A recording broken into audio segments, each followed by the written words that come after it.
Vivimos en una época de desprolijidades, de chapucería, de maestro chasquilla. Porque, ¿cómo no hacer una desprolijidad que la UDI cuando elige un candidato presidencial que no es de sus filas, no le pregunta, oiga, ¿usted tendrá algún problema judicial? ¿Alguna decisión suya estará siendo discutida en los tribunales? ¿Cómo están las cosas? No le preguntaron nada. Usted va a conseguir trabajo en cualquier lado y le hacen un montón de preguntas, pero la UDI parece que no hizo preguntas a su candidato, confió a ciegas en él. Y aquí están los resultados. Eh, ¿Cómo no va a ser desprolijo Goldborn?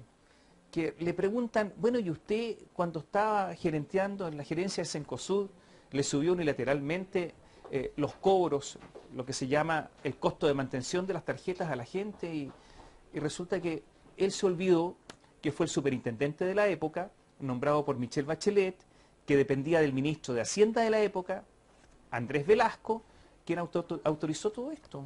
Fue el superintendente de Michelle Bachelet, pero en su defensa él se olvidó. No, porque hubiese recurrido a eso, a lo mejor habría parado el asunto, pero desprolijo, absolutamente desprolijo. ¿Y cómo no va a ser desprolija también la UDI y no le pregunta a su candidato presidencial cuál es su patrimonio, dónde lo tiene? ¿Está todo claro? ¿Es que tiene algún patrimonio, algún paraíso, esos fiscales? No le preguntó nada. Sorpresa tras sorpresa, desprolijidades.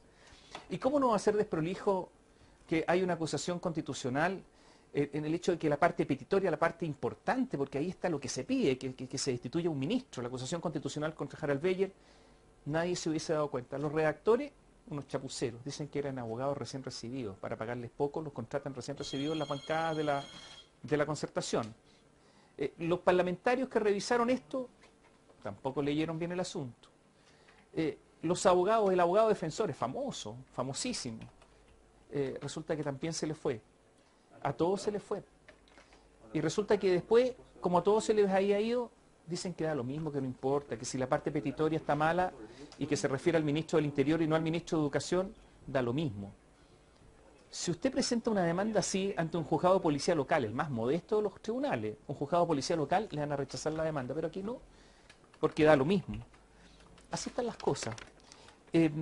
Hace algunos días, la jueza Verónica Sabaj condenó a 5 años de cárcel a una persona. Y resulta que la sentencia la había copiado de otra. Estaba toda mala. Los peritos eran otros, los testigos eran otros, porque el copy-paste. Ella es titular del tercer tribunal oral de Santiago. Y resulta que es un tribunal colegiado. O sea, ella redactó la sentencia, pero hay otros 2 jueces más. Nadie se dio cuenta que habían copiado otra sentencia. Y lo estaban condenando a 5 años. Y resulta que la fiscal entonces, Lidia Secchi, dice que da lo mismo y da a entender que la sentencia la están haciendo como en serie. Terrible, porque resulta que Henry Ford inventó este asunto de la fabricación en serie para los autos, pero no para la sentencia. Y así las están copiando, son como una fábrica de salchicha. Y claro, alguien podrá ser culpable de algo, haber cometido un delito, haber sido condenado, pero tiene un pequeño derecho, que la sentencia sea perfecta, que esté bien hecha, que si se va a ir 5 años a la cárcel, por lo menos la sentencia esté impecable, por favor. Pero para la fiscal y los jueces da un poco lo mismo, da todo lo mismo.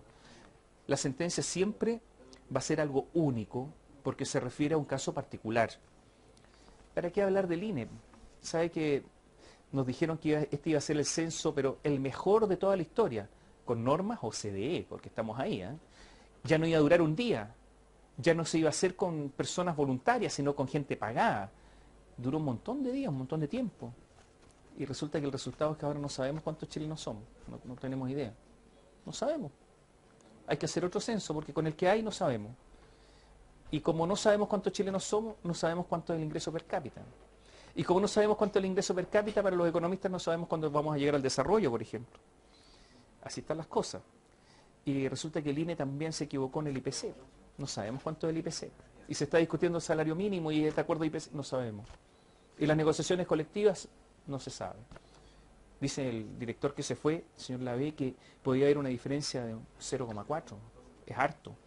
Así están las cosas. Chapucería, permanente chapucería. Y claro, uno se sorprende por lo que ha pasado con Goldborn y la UDI. Esta cosa increíble de que alguien designe un candidato presidencial sin preguntarle las cosas mínimas, sin tener una conversación profunda, no, es sorprendente. Pero no es más que la época en que estamos viviendo. Una época en que los errores dan lo mismo. Los que redactaron, por ejemplo, la acusación constitucional contra el señor Beyer siguen trabajando, nadie renuncia, salvo que el señor Deline, que prácticamente ya lo echaron porque no podía renunciar, no podía aguantar en su puesto. Todo da lo mismo. Es el ambiente que está rigiendo nuestro país, donde los maestros chasquilla, la verdad, están más vigentes que nunca.